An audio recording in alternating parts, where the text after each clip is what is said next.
Ya completamos la primera fecha de lo que está siendo una gran Copa del Mundo 2026 en México, Canadá y Estados Unidos. Estamos ya viendo los primeros duelos de la segunda fecha, así que en este video vamos a hablar un poco de las selecciones que hasta ahora han hecho la mejor presentación, las grandes sorpresas, quienes revalidaron su candidatura para llevarse este mundial y cuáles decepcionaron en el arranque de esta Copa. Sin mucho más, comencemos.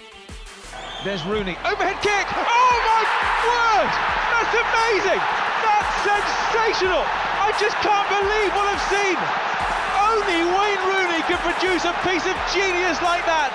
Iniciamos hablando de las tres selecciones que para mí han sido la gran sorpresa en este inicio de la Copa del Mundo, y la primera es Estados Unidos siendo local. El equipo de Mauricio Pochettino, que se perdió un poco en el radar tras sus dos fracasos recientes a nivel de clubes con el Paris Saint-Germain y el Chelsea, le tocó dirigir dos equipos que no tenían ningún proyecto, solo se dedicaban a gastar en fichajes sin ningún tipo de plan deportivo. Pero ahora el argentino tomó a esta selección de Estados Unidos, donde ha dirigido 27 partidos y solo perdió uno, también con 10 empates. Pero sorprende el nivel colectivo que mostraron ante Paraguay, que no es un conjunto fácil de vencer, y los hicieron ver muy mal con un fútbol muy ofensivo, haciendo mucho daño por banda con Pulisic, con Serginho Dest, con mucha presencia en el área llegando desde atrás de McKennie, y Balogun como delantero centro, aprovechando todos los balones que le surtieron por los costados. Los estadounidenses mostraron una cara que no les habíamos visto nunca en una Copa del Mundo y ahora tendrán que revalidarlo a partir de 16avos, ya que seguramente se meterán como primeros si mantienen este nivel. La segunda gran sorpresa creo que es Japón, más que todo porque si uno revisa línea por línea no tienen nombres que destaquen mediáticamente, pero lo cierto es que los nipones ya llevan dos mundiales donde muestran mucha competitividad y toman a grandes selecciones. Esta vez le empataron a Países Bajos en el debut en un partidazo donde se plantaron de tú a tú. El jugador que más sorprendió fue Nakamura, el alero por el costado izquierdo, que generó mucho desborde y bastante atrevido en el regate, pero aún no hemos visto a Kubo, que es el mejor futbolista que tienen, o el número 10 Doan, que actúa en el Eintracht. Todos jugadores muy rápidos y desequilibrantes que pueden llevar a esta Japón a instancias importantes en este mundial y complicar a cualquier favorita que se crucen. Y por último, la otra selección que me sorprendió fue Alemania, más que todo por cómo llegaba el conjunto de Nagelsmann a esta Copa del Mundo. Vienen de varios fracasos en mundiales y Eurocopas, sin luchar seriamente por el título, que es lo que uno espera de una selección con tanta historia, pero es que además varios de sus futbolistas más importantes no llegaban en el mejor nivel. Florian Wirtz tuvo una temporada complicada en el Liverpool, Musiala arrancó lesionado en el Bayern, Havertz también tuvo muchos problemas físicos, Sané se fue a Turquía y sin embargo todos estuvieron en una buena línea de rendimiento y aparecieron otros que no los teníamos en consideración, como el lateral zurdo Brown, que hizo un gran partido en ataque.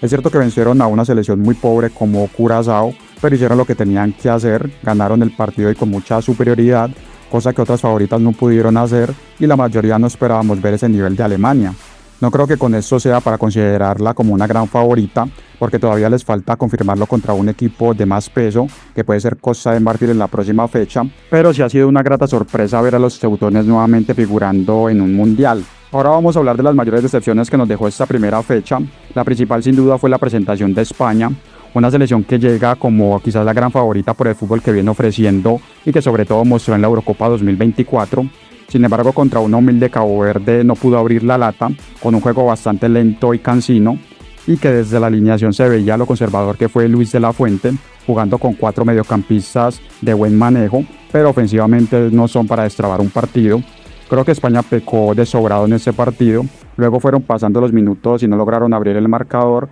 y ya cuando quisieron reaccionar también con los cambios no les alcanzó. Aún así sigo creyendo que España es una de las máximas favoritas para quedarse con esta Copa del Mundo, sobre todo cuando se incorporen al 100% tanto Nico Williams como Lamine, que son dos futbolistas muy diferenciales y son quienes por los costados aportan esa profundidad que el equipo necesita para destrabar los partidos. Portugal es otra selección sobre la que había muchas expectativas por la calidad de nivel en el que llegaron varias de sus estrellas, pero el equipo de Roberto Martínez no encontró el camino para doblegar al Congo. No hubo funcionamiento colectivo y por ello esos grandes jugadores que tienen no brillan. Se está desaprovechando esa tremenda plantilla que tienen y tendrán que reaccionar si quieren por fin ser protagonistas en un mundial. Por otro lado tenemos las grandes decepciones de los equipos sudamericanos en este arranque. Primero fue Paraguay, que tuvo un partido para el olvido contra Estados Unidos, el peor al mando de Gustavo Alfaro. Perdieron esa solidez defensiva que caracteriza a este conjunto guaraní y muy flojo el nivel de jugadores importantes como Almirón. Por ahí el que se salva un poco es Enciso, que algo de peligro generó, pero poco más.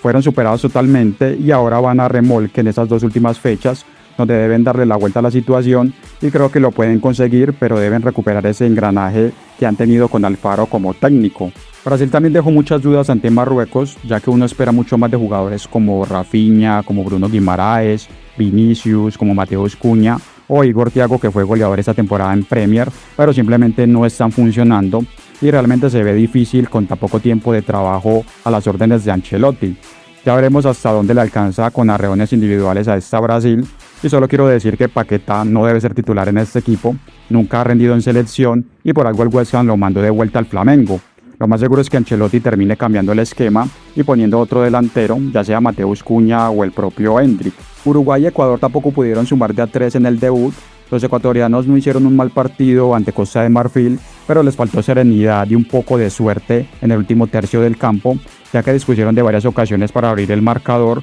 y al final lo pierden en una jugada acabándose el partido.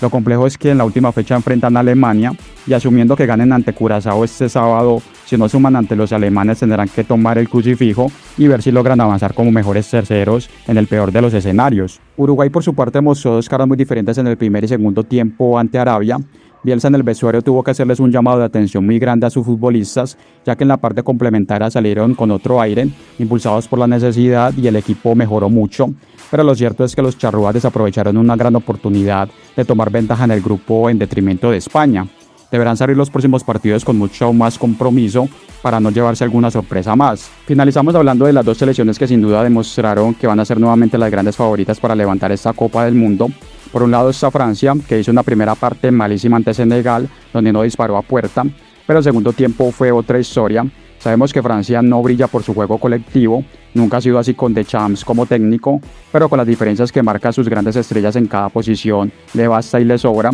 Los centrales muy sólidos, tanto Saliba como Upamecano, Tchouaméni muy correcto en el medio, Olise en una jugada demostró que está en un nivel tremendo y Mbappé se despertó para ir en busca de ese récord de goles y definitivamente con la camiseta de Francia es un jugador totalmente diferente al del Real Madrid, muy diferencial y decisivo. Inglaterra venció a una durísima selección croata y Tuchel calla las diversas críticas que le cayeron después de esa polémica convocatoria que hizo. Los ingleses fueron los que tuvieron al rival más complicado y con eso para mí confirman que con el entrenador alemán la cosa es diferente. Armó un gran once, dándole la confianza a Bellingham en el centro del campo, el propio Madueke por la banda derecha, que siempre ha sido muy cuestionado, y le funcionó a Tuchel, porque además tiene mucho fondo de armario con Rashford que entra y marca gol, Bukayo Saka que le da la asistencia, así que Inglaterra tiene equipo para pelear este mundial. Su propio enemigo serán ellos mismos, lastrando con tantos fracasos en la anterior etapa con Southgate. Y por otra parte tenemos a Argentina, que esta sí fue un equipo que colectivamente se mostró muy seguro de lo que hacen, solidez defensiva, manejo de los tiempos del partido y grandes rendimientos individuales como el de Lisandro Martínez en defensa, Enzo Fernández siendo siempre el del primer pase, McAllister dejando atrás suma la temporada en el Liverpool, Rodrigo de Paul hizo un partidazo, algo que ya es costumbre de este jugador con su selección, donde físicamente es un portento, y el mejor de todos, Leo Messi, que tuvo su noche, volvió a dar un recital de fútbol ante Argelia como en sus mejores años, y es verdad que es un rival menor, es algo innegable, pero ya vimos que otras selecciones se complicaron mucho ante equipos similares, entonces a veces no es tan fácil jugar con la seguridad como lo hizo Argentina, así sea un rival inferior.